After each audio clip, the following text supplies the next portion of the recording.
ICC test চ্যাম্পিয়নশিপের বিগত চক্রগুলোর থেকেও এই চক্রে বাংলাদেশ নিজেদের সেরা পারফরম্যান্স দেখিয়েছে।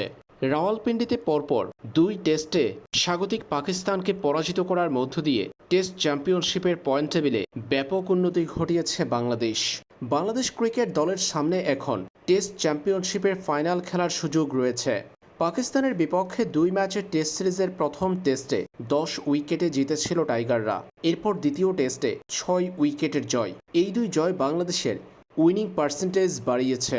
৩ জয়ে ৩৬ পয়েন্ট হওয়ার কথা থাকলেও বাংলাদেশের এখন ৩৩ পয়েন্ট, কারণ ৩ পয়েন্ট কেটে নিয়েছে আইসিসি। ৩৩ পয়েন্টের থেকেও বড় কথা হলো বাংলাদেশের উইনিং পার্সেন্টেজটা বেশ ভালো।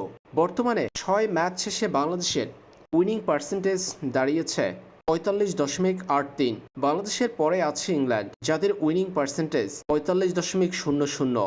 বাংলাদেশ সামনে যে সিরিজগুলো রয়েছে সেগুলো খেলে ফাইনালে পৌঁছাতে পারবে। টেস্ট চ্যাম্পিয়নশিপের ফাইনালে পৌঁছানোর জন্য বাংলাদেশকে কি করতে হবে তার একটা সমীকরণ পাওয়া গেছে।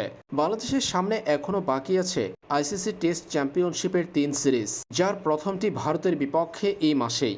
এরপর ক্যারিবিয়ানদের বিপক্ষে খেলবে বাংলাদেশ, পরে দক্ষিণ আফ্রিকার বিপক্ষে সিরিজ টাইগারদের। এই ৩ সিরিজে ৬টি ম্যাচ খেলবে বাংলাদেশ।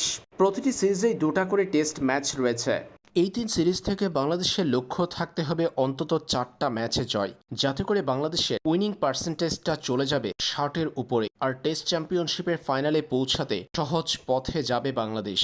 তবে ৩টা ম্যাচ জিতলেও বাংলাদেশের সামনে সেই সুযোগ থাকবে, কারণ এর আগের টেস্ট চ্যাম্পিয়নশিপ চক্রে ভারত ফাইনালে পৌঁছেছিল ৫৮.২ উইনিং পার্সেন্টেজ নিয়ে। টাইগারদের লক্ষ্য থাকবে তাই ঘরের মাঠে দক্ষিণ আফ্রিকার বিপক্ষে ২ টেস্টেই জয়। ওয়েস্ট ইন্ডিজ ও ভারতের বিপক্ষে একটি করে টেস্ট ম্যাচ জিতলেই হবে।